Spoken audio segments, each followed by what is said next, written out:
నమస్కారం ETV news కు స్వాగతం ముందుగా ముఖ్యాంశాలు లగచర్ల దాడిలో కుట్ర కోణంపై అనుమానాలు ప్రధాన నిందితుడి కోసం గాలింపు ఎంతటి వారు ఉన్నా వదిలిపెట్టబోమన్న ముఖ్యమంత్రి రేవంత్ రెడ్డి కేటీఆర్ పై విచారణకు గవర్నర్ అనుమతి రాలేదన్న రేవంత్ విచారణ తప్పించుకునేందుకే ఢిల్లీ వెళ్లారని విమర్శ బీఆర్ఎస్ ఆరోపణలు ఖండించిన సీఎం తెలంగాణ ఫోన్ ట్యాపింగ్ కేసులో కీలక మలుపు మరో 4 మాజీ ఎమ్మెల్యేలకు నోటీసులు మరికొందరి నేతలను విచారణకు పిలిచే అవకాశాలు ఏపీలో రికార్డు స్థాయిలో 20 మంది విప్ల నియామకం చీఫ్ విప్ గా శాసనసభలో జీవి మండలిలో అనురాధ ఉపసభాపతిగా రఘురామకృష్ణరాజు కర్నూలు జిల్లాలో యురేనియం తవ్వకాలు నిలిపివేత సీఎం ఆదేశాలతో ఆపేశామన్న కలెక్టర్ ప్రజలు ఆందోళన చెందవద్దన్న మంత్రి భరత్ దేశంలోనే శక్తివంతమైన నేతగా ప్రధాని మోదీ రెండో స్థానంలో ఆర్ఎస్ఎస్ అధిపతి భాగవత్ సీఎంలలో నంబర్ 1గా నిలిచిన ముఖ్యమంత్రి చంద్రబాబు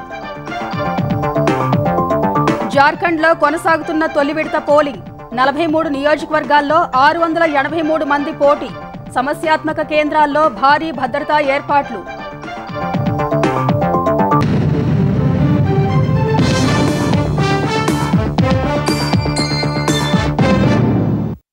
వికారాబాద్ జిల్లా కలెక్టర్ ప్రతీక్ జైన్ బృందంపై దాడి ఘటనలో కుట్ర ఉందని అనుమానిస్తున్న పోలీసులు దర్యాప్తు ముమ్మరం చేశారు ఇప్పటికే 16 మందిని రిమాండ్కు తరలించారు కొందరు దాడికి తమను ప్రోత్సహించారని నిందితులు చెప్పారన్న పోలీసులు ప్రధాన నిందితుడి కోసం గాలిస్తున్నారు దాడి ఘటన వెనుక ఎవరున్నా వదిలే ప్రసక్తి లేదని సీఎం రేవంత్ రెడ్డి స్పష్టం చేశారు దాడుల విషయంలో బీఆర్ఎస్ వైఖరిని ఆయన తప్పుపట్టారు వికారాబాద్ జిల్లా దుద్యాల మండలం లగచర్లలో కలెక్టర్ ప్రతీక్ జైన్ ఇతర అధికారులపై దాడిని తెలంగాణ ప్రభుత్వం తీవ్రంగా పరిగణించింది 100 మందికి పైగా దాడి చేసినట్లు ప్రాథమికంగా గుర్తించిన పోలీసులు 16 మందిని రిమాండ్కు తరలించారు మరో 57 మందిని అదుపులోకి తీసుకుని విచారిస్తున్నారు రాజకీయ దురుద్దేశంతో దాడి జరిగినట్లు ప్రాథమికంగా గుర్తించారు లగచర్లకే చెందిన సురేష్ రాజ్ ప్రధాన కుట్రదారుగా పోలీసులు తేల్చారు హైదరాబాద్ మణికొండలో నివాసముంటున్న సురేష్ రాజ్ కొన్ని రోజులుగా లగచర్ల పరిసరాల్లోనే మకాం వేసి స్థానికుల్ని రెచ్చగొట్టి ఉంటారనే కోణంలో దర్యాప్తు చేస్తున్నారు సురేష్ పై 3 నాన్ బెయిలబుల్ కేసులు నమోదు చేసి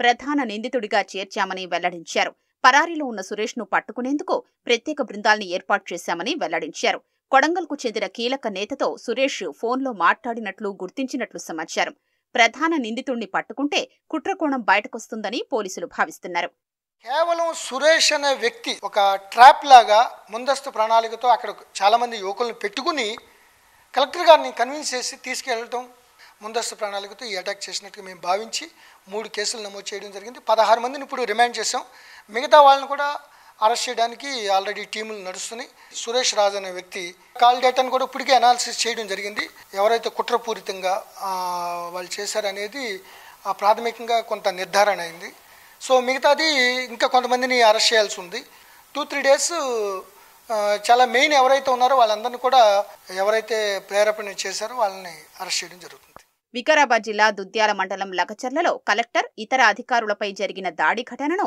ముఖ్యమంత్రి రేవంత్ రెడ్డి ఖండించారు దాడులకు పాల్పడ్డం సరైంది కాదని ఎంతటి వారున్నా ఊచలు లెక్కపెట్టాల్సిందేనని ఢిల్లీలో తేల్చి చెప్పారు అధికారులపై దాడి చేస్తే ఖండించాల్సింది పోయి బీఆర్ఎస్ సమర్థిస్తోందని ఆగ్రహం వ్యక్తం చేశారు అధికారుల మీద పాశవికంగా దాడి చేసి వాళ్ళని చంపాలనే ప్రయత్నం చేయడాన్ని ఏ రకంగా బీఆర్ఎస్ సమర్థించుకుంటుంది రేపు పొద్దుగాల ఇదే దాడి బీఆర్ఎస్ నాయకుల మీద జరిగిందనుకో ఆ దాడులను కూడా బీఆర్ఎస్ వాళ్ళు సమర్థిస్తారా ఎంత వారులున్నా ఎంత పెద్దోళ్ళున్నా ఊచలు లెక్కబెట్టక తప్పదు మేము వాళ్ళకు అండగా నిలబడతాం దాడులు చేసే వాళ్లకు అని చెప్పి ఈరోజు బీఆర్ఎస్ పార్టీ కేటీఆర్ మాట్లాడుతున్నాడంటే వాళ్ళు ఏమనుకుంటున్నారు దాడుల విషయంలో ఖచ్చితంగా కఠినంగా వ్యవహరిస్తాము ప్రత్యక్షంగా దాడులు చేసిన వాళ్ళను దాడులను ప్రోత్సహించిన వాళ్ళను ప్రోత్సహించే వాళ్ళ వెనకాల అండగా నిలబడ్డోళ్ళను అందరి సంగతి రాష్ట్ర ప్రభుత్వం తెలుస్తుంది ఫార్మా కంపెనీ భూ కేటాయింపులపై అభిప్రాయం తెలుసుకోవడానికి వెడితే దాడి చేయడం సరైంది కాదని తెలంగాణ పరిశ్రమల శాఖ మంత్రి శ్రీధర్ బాబు అన్నారు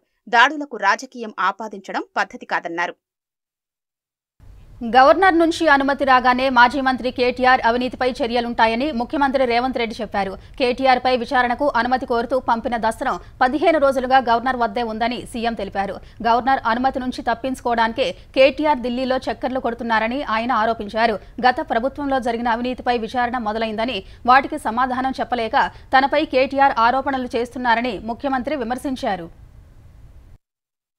ఆయన ఇప్పుడు గవర్నర్ గారు ఇచ్చే అనుమతి నుంచి తప్పించుకోవడానికి ఢిల్లీ చుట్టూతో చక్కర్లు కొడుతున్నాడు. బీజేపీ బీఆర్ యొక్క చీకటి బంధం ఇప్పుడు బయటపడుతుంది. అతను అధికారంలో ఉన్నప్పుడు పాల్పడ్డ అవినీతికి సంబంధించి విచారణ మొదలైంది. ఆ విచారణకు జవాబు చెప్పకుండా ఎదురుదాడి చేయాలనుకుంటున్నారు. ఏ సృజన్ రెడ్డి అయితే పేరు చెప్తుండో ఆ సృజన్ రెడ్డి ఉపేందర్ రెడ్డి గారు అల్లుడు. Upender Reddy BRS MLA. Same Srujan Reddy కంపెనీకి బీఆర్ఎస్ గవర్నమెంట్లో వేల కోట్ల రూపాయల వర్క్ ఇచ్చిండు. ఆన్ రికార్డ్ అక్కడ ఉంది. ఇప్పుడు ఆయన ఏదైతే మాట్లాడుతున్నాడో ఆయన చిత్తం వచ్చిన దగ్గర చెప్పుకొని కోర్టుల కేసు ఏమనుంది, అతన్ని న్యాయపరంగా ఏం కొట్లాడుతాడో కొట్లాడమను. తెలంగాణ రాష్ట్రంలో ఆంధ్రప్రదేశ్లో ఏ రెడ్డి అయినా నాకు ఏదో రకంగా దూర బంధువు దగ్గర బంధువు అవుతాడు. రెడ్డిలు అయినంత మాత్రాన నా బంధువులను లేకపోతే నేను వర్కులు ఇచ్చినాను ఇప్పుడు అతను చెప్తున్నట్టు ఆ టెండర్లా లేదనుంటే అతను లీగల్ ఫైట్ చేయనియన్రి, ఎవరొద్దు అంటుర్రు. తెలంగాణ ప్రభుత్వం ప్రతిష్టాత్మకంగా చేపట్టిన సమగ్ర ఇంటింటి కుటుంబ సర్వే గ్రేటర్ హైదరాబాద్ పరిధిలో వేగం పుంజుకుంటోంది. 29 లక్షల ఇళ్ల వివరాలు సేకరించాల్సి ఉండగా గడిచిన 3 రోజుల్లో మందకొడిగానే సాగింది. జోనల్ సర్కిళ్ల వారీగా నోడల్ అధికారులు, పర్యవేక్షణ అధికారులను నియమించడంతో సర్వే ఊపందుకుంది. 2 రోజుల్లోనే 2,98,374 కుటుంబాల వివరాలు సేకరించినట్టు జీహెచ్ఎంసీ వెల్లడించింది.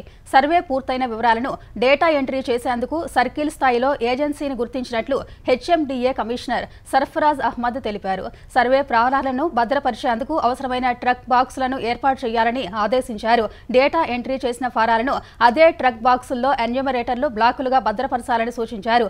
డేటా ఎంట్రీ చేసిన ఫారాలు బయటకు వెళ్లకుండా జాగ్రత్తలు తీసుకోవాలని సర్ఫరాజ్ అహ్మద్ అధికారులను ఆదేశించారు.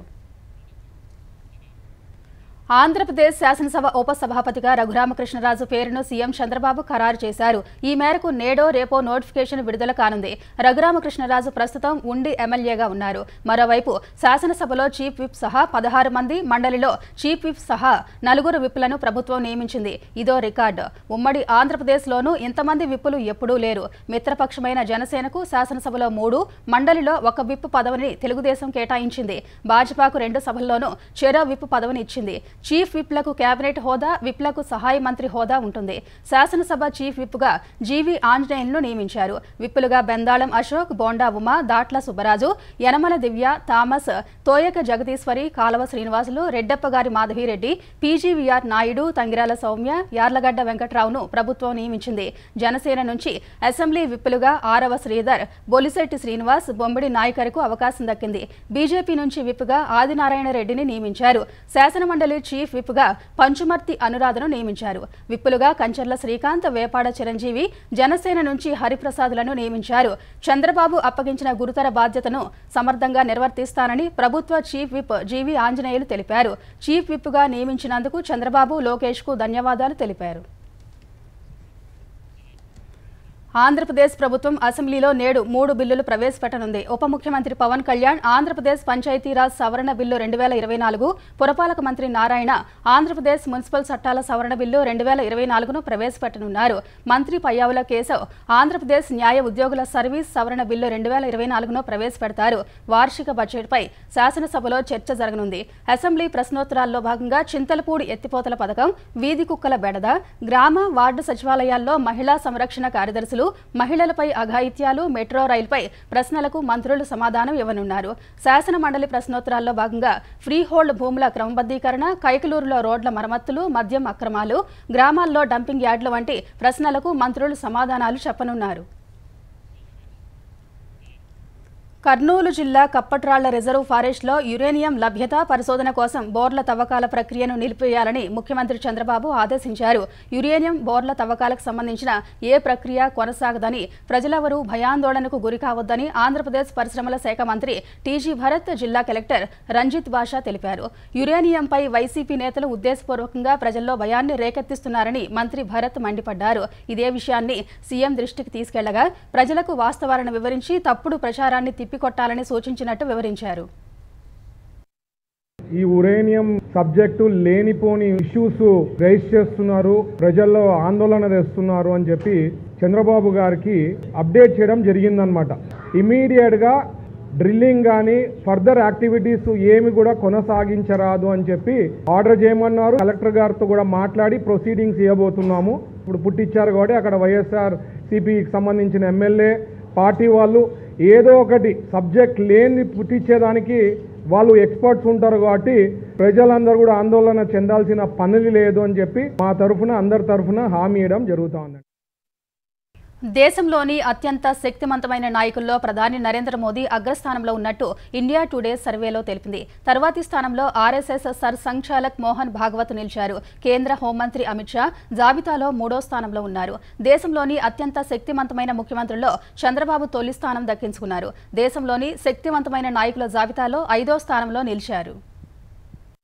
2024లో దేశంలో ఉన్న రాజకీయ పరిస్థితులు, నేతల పనితీరు ఆధారంగా శక్తివంతమైన నాయకులపై సర్వే చేసిన ఇండియా టుడే ఒక జాబితా ప్రకటించింది. ఆ జాబితా ప్రకారం దేశంలోని రాజకీయ నాయకుల్లో ప్రధానమంత్రి నరేంద్ర మోదీ అత్యంత శక్తిమంతుడిగా ఉన్నట్లు తేలింది. తరువాతి స్థానంలో ఆర్ఎస్ఎస్ సర్సంఘచాలక్ మోహన్ భాగవత్, 3వ స్థానంలో కేంద్ర హోంమంత్రి అమిత్ షా, 4వ స్థానంలో లోక్సభలో ప్రతిపక్ష నేత రాహుల్ గాంధీ ఉన్నట్లు తెలిపింది. ఏపీ సీఎం చంద్రబాబు దేశంలోని అత్యంత శక్తివంత నాయకుల్లో 5వ స్థానంలో, దేశంలోని ముఖ్యమంత్రుల్లో అగ్రస్థానంలో ఉన్నట్లు పేర్కొంది. ప్రధాని మోదీ వరుసగా 3వసారి ప్రధానిగా ఎన్నికై 60 ఏళ్ల రికార్డును తిరగరాశారు. హర్యానాలో పార్టీకి అనూహ్య గెలుపు అందించడం, కేంద్రంలో సంస్కరణలు అమలు చేస్తూ పెట్టుబడిదారులను ఆకర్షిస్తున్నారు. ఒకవైపు అమెరికాతో, మరోవైపు రష్యా, ఉక్రెయిన్, ఇజ్రాయెల్ అధినేతలతో ఏకకాలంలో స్నేహం కొనసాగిస్తూ భారత ఆర్థిక వ్యవస్థను $4 ట్రిలియన్ స్థాయికి తీసుకెళ్లారని ఇండియా టుడే సర్వే విశ్లేషించింది. రాజకీయ నాయకుల్లో ప్రధాని మోదీ తర్వాత అత్యంత శక్తిమంతుడిగా పేరొందిన అమిత్ షా జాబితాలో 3వ శక్తిమంత నాయకుడిగా ఉన్నారని సర్వేలు తెలిపింది. ప్రధానమంత్రికి కళ్లు చెవుల్లా పనిచేస్తున్నారని, కేంద్రం తీసుకునే ప్రతి నిర్ణయం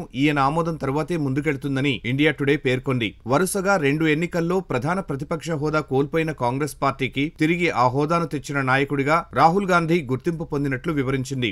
దేశంలోని ముఖ్యమంత్రుల్లో అత్యంత శక్తిమంతుడిగా ఆంధ్రప్రదేశ్ సీఎం చంద్రబాబు నాయుడు నిలిచారు. 2019 ఎన్నికల్లో ఓటమితో అధికారం కోల్పోయి జైలుకెళ్లిన 2024 ఎన్నికల్లో ఫీనిక్స్ పక్షిలా ఎగిసి కేంద్ర రాష్ట్ర ప్రభుత్వాలపై బలమైన పట్టు సాధించారని ఇండియా టుడే తెలిపింది. సొంతంగా 16 మంది లోక్సభ సభ్యులు, కూటమి పార్టీలతో కలిపి ఏపీలో 21 మంది ఎంపీలను గెలుచుకుని ఎన్డీఏలో తెలుగుదేశాన్ని 2వ పెద్ద పార్టీగా నిలపగలిగారని వివరించింది. చంద్రబాబు తర్వాతి స్థానాల్లో బీహార్ సీఎం నితీష్ కుమార్, ఉత్తరప్రదేశ్ ముఖ్యమంత్రి యోగి ఆదిత్యనాథ్, తమిళనాడు సీఎం స్టాలిన్, పశ్చిమ బెంగాల్ సీఎం మమతా బెనర్జీ తదితరులున్నారు. ఉమ్మడి జలాశయాలైన శ్రీశైలం, నాగార్జున సాగర్ నుంచి విద్యుత్ ఉత్పత్తి ఆపాలని, నీటిని జాగ్రత్తగా వాడుకోవాలని తెలుగు రాష్ట్రాలకు కృష్ణానది యాజమాన్య బోర్డు మరోమారు సూచించింది. వారం రోజుల క్రితం 2 రాష్ట్రాల ఇంజనీరింగ్ చీఫ్లకు లేఖ రాసిన బోర్డు సభ్యుడు ఆర్ఎన్ శంకుహ తాజాగా ఆంధ్రప్రదేశ్, తెలంగాణ నీటిపారుదల శాఖ కార్యదర్శులకు లేఖ రాశారు. 2025 వర్షాకాలం వరకు తాగు, సాగునీటి అవసరాల కోసం ప్రస్తుతం ఉన్న నీటిని పొదుపుగా వాడుకోవాలని కేఆర్ఎంబీ లేఖలో తెలిపింది. విభజన చట్టం ప్రకారం జల విద్యుత్ ఉత్పత్తికి చివరి ప్రాధాన్యం ఇవ్వాలని, పవర్ హౌసెస్ నుంచి నీరు విడుదల చేయవద్దని సూచించింది. దిగువన తాగు, సాగునీటి అవసరాలు ఉంటే తప్ప నీరు ఎక్కువగా వినియోగించుకోరాదని కృష్ణా బోర్డు తెలిపింది. తగిన చర్యలు తీసుకుని 2 జలాశయాల్లో నీటిని పరిరక్షించుకోవాలని ఆంధ్రప్రదేశ్, తెలంగాణలకు కేఆర్ఎంబీ సూచించింది. ఈ ఏడాది సెప్టెంబర్ 24న పెట్టిన అభ్యంతరకర పోస్టులను పరిగణలోకి తీసుకుని సజ్జల భార్గవ్ రెడ్డిపై గుడివాడ 2వ పట్టణ ఠాణా పోలీసులు కేసు నమోదు చేశారని అడ్వకేట్ జనరల్ దమ్మాలపాటి శ్రీనివాస్ హైకోర్టుకు తెలిపారు. జూలై 1 నుంచి అమల్లోకి వచ్చిన భారతీయ న్యాయ సంహిత చట్టంలో సెక్షన్ల కింద కేసు నమోదు చేయడం చట్టబద్ధమేనని వివరించారు. గుడివాడ వైసీపీ కార్యకర్త మహమ్మద్ ఖాజాబాబా సీఎం చంద్రబాబు, ఆయన కుటుంబ సభ్యులపై సామాజిక మాధ్యమంలో అభ్యంతరకర పోస్టులు పెట్టారని గుడివాడ తెలుగుదేశం నేత ఏ శ్రీరామ్ కనకాంబరం పోలీసులకు ఫిర్యాదు చేశారు. ఖాజాబాబాను పోలీసులు అరెస్టు చేయగా సజ్జల భార్గవ్ రెడ్డి ఆదేశాలతో ఆ పోస్టులు పెట్టారని చెప్పారు. దీంతో సజ్జల భార్గవ్ రెడ్డి తదితరులపై పోలీసులు కేసు నమోదు చేశారు. ఈ కేసులో తమకు ముందస్తు బెయిల్ ఇవ్వాలని భార్గవ్ రెడ్డి, సిరిగిరెడ్డి అర్జున్ రెడ్డి హైకోర్టులో పిటిషన్లు వేశారు. అభ్యంతరకర పోస్టులన్నీ జూలై 1కి ముందువని, వాటికి జూలై 1 నుంచి అమల్లోకి వచ్చిన బిఎన్ఎస్ చట్టంలో సెక్షన్లు వర్తించవని పిటిషనర్ల న్యాయవాదులు వాదించారు. ఐపీసీ సెక్షన్ల ప్రకారం కేసు నమోదు చేయాలని, అరెస్టు నుంచి రక్షణ కల్పించాలని కోరారు. హడావిడిగా మధ్యంతర ఉత్తర్వులు ఇవ్వాల్సిన వ్యవహారం కాదని న్యాయమూర్తి అన్నారు. లోతుగా విచారించాల్సిన అంశమన్నారు. పూర్తి వివరాలు సమర్పించేందుకు సమయం కావాలని ఏజీ కోరగా విచారణను ఈ నెల 14 వాయిదా వేస్తున్నట్టు న్యాయమూర్తి ప్రకటించారు. సామాజిక మాధ్యమాల్లో అభ్యంతర పోస్టుల విషయంలో సినీ దర్శకుడు రామ్ గోపాల్ వర్మపై గుంటూరు జిల్లా తుళ్లూరు పోలీసులు కేసు నమోదు చేశారు. రామ్ గోపాల్ వర్మపై తెలుగు రైతు విభాగం ఆంధ్రప్రదేశ్ ఉపాధ్యక్షులు నూతలపాటి రామారావు సోమవారం పోలీసులకు ఫిర్యాదు చేశారు. ముఖ్యమంత్రి చంద్రబాబు, ఉప ముఖ్యమంత్రి పవన్ కళ్యాణ్, మంత్రి లోకేష్ పై అసభ్యకర పోస్టులు పెట్టారని పోలీసులకు ఇచ్చిన ఫిర్యాదులో రామారావు పేర్కొన్నారు. ఆ ఫిర్యాదుపై విచారణ జరిపిన పోలీసులు మంగళవారం కేసు నమోదు చేశారు. సోషల్ మీడియాలో వైసీపీ సైతాన్ సైన్యానికి జగనే నాయకుడని ఏపీ పీసీసీ అధ్యక్షురాలు షర్మిల ఆరోపించారు. వారి దాడిలో తాను బాధితురాలేనని తెలిపారు. సొంత చెల్లి, తల్లిపైనే అభాండాలు వేస్తున్న జగన్ నోరు విప్పలేదని విమర్శించారు. సోషల్ సైకోలను అరెస్ట్ చేయడం శుభ పరిణామమని షర్మిల అన్నారు. అధికారం పోయినా వైసీపీ నేతలకు అహంకారం మాత్రం పోలేదని ఆమె దుయ్యబట్టారు. సొంత చెల్లిని, తల్లిని, సొంత చిన్నాన బిడ్డను మా అందరినీ ఎట్లా పడితే అట్లా మాట్లాడమని ఒక రకంగా ప్రోత్సహించింది జగన్మోహన్ రెడ్డి గారి. ఇది అన్యాయము, ఇలా చేయడానికి వీల్లేదు అని ఒక్కసారైనా జగన్మోహన్ రెడ్డి గారు నోరు విప్పుకుంటే ఇవి ఆగేది. గత కొన్ని సంవత్సరాలుగా ఒక సైన్యం వైసీపీ ఏర్పరచుకుంది. సోషల్ మీడియాలో వాళ్లకు వ్యతిరేకంగా ఉన్న వాళ్ళ మీద దాడులు చేయడం ఇది సహించరాని విషయం. ఇప్పుడు కొంతమందిని పట్టుకున్నామని చెప్తున్నారు, చాలా సంతోషం. పెద్దవాళ్ళు ఎవరో వాళ్ళను పట్టుకోవాలి, శిక్షించాలి, అప్పుడే ఇది ఆగుతుంది. ఇలాంటి వాళ్ళ జగన్మోహన్ రెడ్డి గారు లాంటి నాయకుడే ఈరోజు పోలీసులనే బెదిరిస్తున్నారు అంటే ఇక వీళ్ళ అహంకారానికి హద్దే ఉంది. తెలంగాణలో ఫోన్ ట్యాపింగ్ కేసు ఆసక్తికర మలుపులు తిరుగుతోంది. ఈ కేసులో నల్గొండ జిల్లా నకరేకల్ మాజీ ఎమ్మెల్యే చిరుమర్తి లింగయ్యకు నోటీసులు ఇచ్చిన పోలీసులు మరో 4 మాజీ ఎమ్మెల్యేలను విచారణకు పిలిచినట్టు సమాచారం. ఉమ్మడి నల్గొండ జిల్లాకు చెందిన 2 మాజీ ఎమ్మెల్యేలతో పాటు ఉమ్మడి మహబూబ్ నగర్ జిల్లాకు చెందిన మరో 2కి నోటీసు ఇచ్చినట్టు తెలుస్తోంది. మునుగోడు ఉప ఎన్నిక సమయంలో ఎమ్మెల్యేలుగా ఉన్న వీరు అప్పట్లో వ్యవహరించిన తీరుపై విచారణ జరిపే అవకాశం ఉంది. ఎన్నికల లావాదేవీలకు సంబంధించి ప్రశ్నించనున్నట్టు సమాచారం. నోటీసుల విషయాన్ని పోలీస్ ఉన్నతాధికారులు గోప్యంగా ఉంచుతున్నారు. వారిని ప్రశ్నించిన తర్వాత వెల్లడయ్యే విషయాలతో మరికొందరు కీలక ప్రజాప్రతినిధులకు నోటీసులు జారీ చేసే అవకాశం ఉంది. చార్మినార్ పరిసరాల్లో విద్యుత్ వెలుగుల ప్రాజెక్టుకు తెలంగాణ ప్రభుత్వం పరిపాలన అనుమతి ఇచ్చింది. నయాపూల్ నుంచి చార్మినార్ వరకు లాడ్ బజార్ పరిసరాల్లో లైటింగ్ ఏర్పాట్లు చేయనున్నారు. చార్మినార్ పరిసరాల్లో విద్యుత్ అలంకరణలు చేపట్టడానికి అవసరమైన 8,19,00,000 రూపాయలను కార్పొరేట్ సామాజిక బాధ్యత కింద సమకూర్చేందుకు ఎన్టీపీసీ ముందుకొచ్చింది. ప్రాజెక్టును కులీ కుతుబ్ షా పట్టణాభివృద్ధి సంస్థ చేపట్టనుంది.